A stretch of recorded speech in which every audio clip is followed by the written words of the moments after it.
آج صحافی ملے, جنرل فیض والا معاملہ بھی ڈسکس ہوا, انہوں نے خوشی کا اظہار بھی کیا. پھر سب سے اہم چیز اسٹیٹ پاور کو کب یوز کرنا ہے, انہوں نے انڈیا دے دیا کہ اگر یہ معاملات نہ رکے, الیکشن ٹریبیونلز والے معاملات میں یہ ہماری سیٹیں چھیننے کی کوشش کی گئی تو پھر ہم گلیوں میں نکلیں گے. میں نے اپنی پارٹی کو اسٹینڈ بائی کا آرڈر دے دیا. آج بھی انہوں نے ذکر کیا کہ جسٹس عامر فاروق صاحب, جسٹس قاضی صاحب اور سکندر سلطان راجہ صاحب, انہوں نے اس ملک کے ساتھ دھوکہ کیا ہے, زیادتی کیا ہے, ان کا احتساب ہونا چاہیے. مزید کیا تفصیلات سامنے آئی عمران خان کی گفتگو کے؟ بہت شکریہ کرامت مغل صاحب.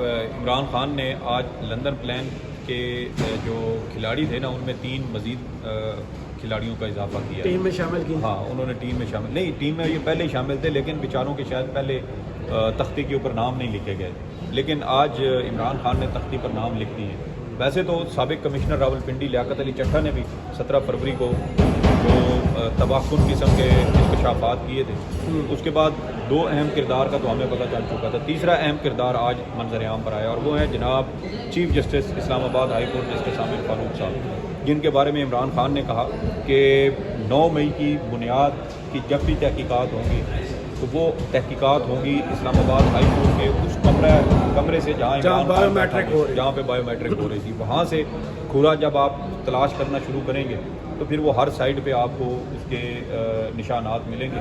اور میرے خیال میں اصل کردار تک پہنچنے میں کوئی بہت زیادہ ہمیں کوئی مشکل نہیں ہے. دنیا میں بڑی بڑی جو پہیلیاں ہیں وہ ریاستی اداروں کی جانب سے سلجھائی گئی ہیں.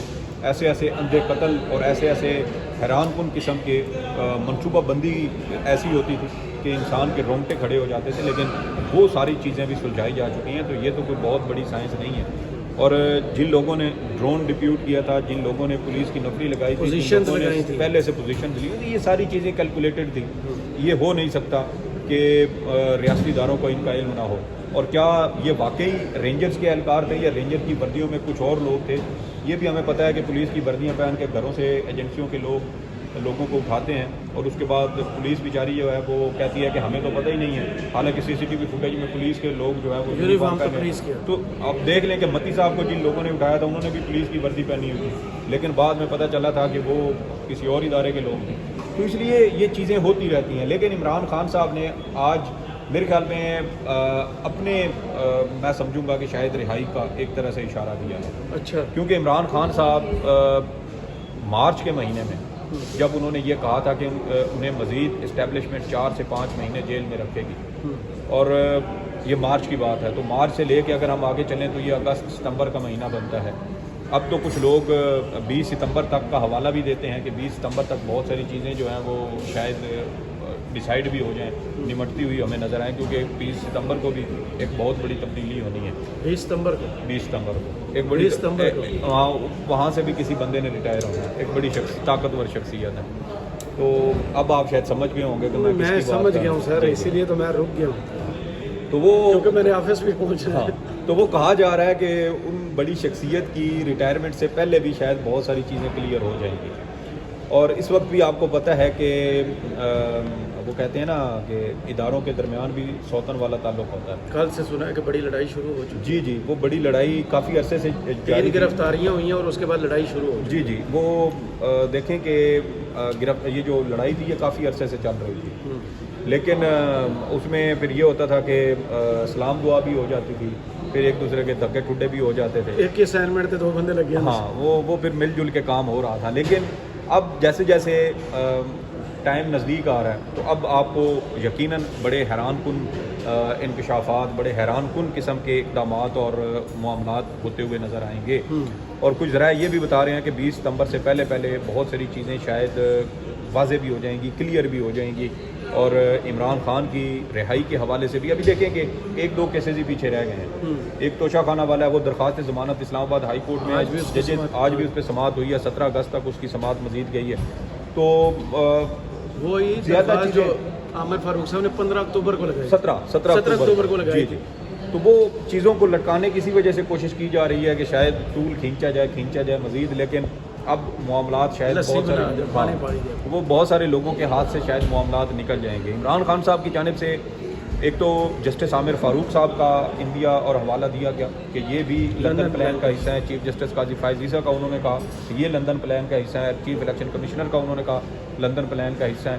اور انہوں نے کہا کہ جو باتیں سابق کمشنر راولپنڈی لیاقت علی چٹھا کی جانب سے کی گئی تھیں وہ بالکل درست تھیں اور یہ چیزیں اب میں ثابت ہوتی ہوئی نظر آ رہی ہیں. چیف جسٹس پاکستان کا حوالہ دیتے ہوئے عمران خان نے کہا کہ وہ پی ٹی آئی کی مخصوص نشستیں جو ہیں وہ چھیننے کی انہوں نے کوشش کی. اب پی ٹی آئی کی 3 مزید سیٹیں چھین لی گئی ہیں. کوشش یہی کی جا رہی ہے کہ مخصوص نشستوں والے فیصلے پر عمل درآمد نہ ہو. اب اور بھی خدشہ ظاہر کیا تیسری جا بار رہا ہے. تیسری بار انہوں نے کہا کہ یہ آئین شکنی کرنے کی کوشش کر رہے ہیں.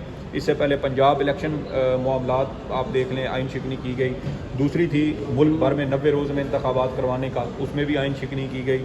اور اب یہ سپریم کورٹ کے فیصلے پر عمل درآمد نہ کر کے اور اپنے آئین کی منمانی تشریح کر کے اب یہ ایک بار پھر آئین شکنی کی آرٹیکل 225 کے جی مطلب یہ ہوا کہ اگر آرٹیکل 6 لگتا بھی ہے نا کرامت مغل صاحب تو وہ 3 بار لگے گا. اور جیسے ہماری لوور کورٹ کہتی ہے نا کہ کسی ملزم کو جس کا جرم اتنا گھناؤنا ہو اس کو 6 بار پھانسی پہ لٹکایا جائے. یعنی کہ ایک بار لٹکائیں وہ مر جائے اس کو اتاریں پھر دوبارہ لگائیں پھر اس کو تو مرے ہی ہوتا ہے بے شک ہو لیکن علامتی سے ہی لیکن سزا اس کو پھر بھی دی جاتی ہے. 3 بار پھانسی 6 بار پھانسی. یہ ہم قانون کی اصطلاح میں خبروں میں بھی یہ چیزیں ہم پڑھتے رہتے ہیں. تو یہاں پر بھی 3 بار آئین شکنی ہو رہی ہے. تو اس لیے مجھے لگتا ہے کہ اگر آرٹیکل 6 لگا تو کچھ لوگوں کی گردنیں بہت لمبی ہو جائیں گی کھینچ کے. تو یہ اشارے تو ابھی سے دیکھیں نا ملنا شروع ہو چکے ہیں کیونکہ جو اس وقت آئین شکنی ہو رہی ہے جو خلاف ورزیاں ہو رہی ہیں آئین اور قانون کی سپریم کورٹ کے فیصلوں کی کہیں نہ کہیں کسی نہ کسی نے تو اس کا بوجھ اٹھانا ہے. یہ ہو نہیں سکتا کہ آپ آئین شکنیاں کرتے جائیں گے خلاف ورزیاں کرتے جائیں. سب سے بڑے منصف تو وہ ہیں قاضی صاحب. دیکھیں منصف قاضی صاحب ریٹائر ہو کر چلے جائیں گے انہوں نے ہی لیکن جو دروازہ یہ کھول کے جا رہے ہیں سب سے مظاہر بڑا نقوی صاحب کے معاملے میں یہ آئیں گے بھگتیں گے. سب سے بڑا کس نے دیا؟ یہی دے رہے ہیں پورے نظام کے گرنٹر. اسلام آباد ہائی کورٹ کو کور کنہوں نے دیا؟ وہ 6 ججز کا معاملہ دبانے میں کون ہے؟ یہی ملوث ہیں. دیکھیں جس دن سے غالباً 13 یا 14 جون 2024 کی بات ہے سابق chief justice Lahore high court Malik Shahzad Ahmad Khan صاحب کی جانب سے انسداد دہشت گردی عدالت راولپنڈی اور انسداد دہشت گردی عدالت سرگودا کے جج محمد عباس صاحب اور یہ پنڈی سے تھے اعجاز آصف صاحب جی ان کے خطوط اور ان کی جانب سے بھجوائی گئی رپورٹس کے عدالتی امور کے اندر مداخلت ہو رہی ہے. یہ سارا مواد اکٹھا کر کے انہوں نے جی اور یہ ساری چیزیں اٹھا کر انہوں نے یہاں سپریم کورٹ آف پاکستان کو بھجوائیں. اس بینچ کو جو اسلام آباد ہائی کورٹ کے 6 ججز کے خط سے متعلق خود نوٹس کی سماعت کر رہا ہے اور قاضی صاحب اس کیس کو دبا کر بیٹھ گئے ہیں. بہانہ کیا بنایا جا رہا ہے جسٹس مسرت ہلالی علی نے. تو بھائی جسٹس مسرت ہلالی ملٹری کورٹ والا وہ آپ نے بینچ تبدیل کر دیا تو آپ پھر اس کو بھی کر دیں. اصل ایشو یہ ہے کہ جب تک پریکٹس اینڈ پروسیجر قانون کمیٹی کے کوئی رولز نہیں نہ بنتے کہ اس کے اندر مقدمات کون ریکمینڈ کرے گا. تو لڑائی نہیں ختم ہو رہی آپ کو دیکھیں نا اب کمیٹی منٹس یاد ہوں گے. جی اب اس میں معاملہ یہ ہے کہ اگر چیف جسٹس کے پاس یہ اختیار ہو کہ کون سا معاملہ کمیٹی کے سامنے ایجنڈے میں رکھنا ہے کون سا نہیں رکھنا تو اس کا مطلب یہ ہے کہ کمیٹی تو پھر ایک طرح سے عضو معطل کی طرح کہ چیف جسٹس کی ثوابدید ابھی بھی اسی کے پاس ہے. وہ جو کیس لگانا چاہے گا وہ لگے گا جو نہیں لگانا چاہے گا وہ نہیں لگے گا. تو پھر اس میں جمہوریت کہاں سے آئی اس میں شفافیت کہاں سے آئی. یہ تو پھر وہی بات ہے کہ ماسٹر آف دا روسٹر اسی کے پاس ہے. اب آپ نہیں چاہتے کہ اسلام آباد ہائی کورٹ کے ججز والا خط لگے تو آپ نہیں لگا رہے آپ ایجنڈے میں شامل نہیں کر رہے. کیوں؟ کیونکہ وہاں سے جو شواہد آ چکے ہیں اب آپ خود جھوٹے ثابت ہوتے ہیں. آپ یہ کہتے ہیں میرے دور میں مداخلت نہیں ہو رہی اگلوں نے وہاں سے ریکارڈ کے پلندے اٹھا کے آپ کو بھیج دیے. کہہ لو اے پہ ثبوت شواہد کے مداخلت والا معاملہ دیکھا ہے کب پٹیشن آئی ہے کب مقرر ہوئی ہے کب اس کا فیصلہ ہے. یار اس کو چھوڑیں. یہ جو الیکشن ٹریبیونل والا معاملہ تھا 19 کو بہت سماعت ہاں وہ نہیں اس میں آپ دیکھیں کہ عید کے بعد اگلے دن فوری طور پر 20 جون کو یہ کیس سماعت کے لیے مقرر کر دیا گیا تھا. ایسی کون سی آفت آئی تھی؟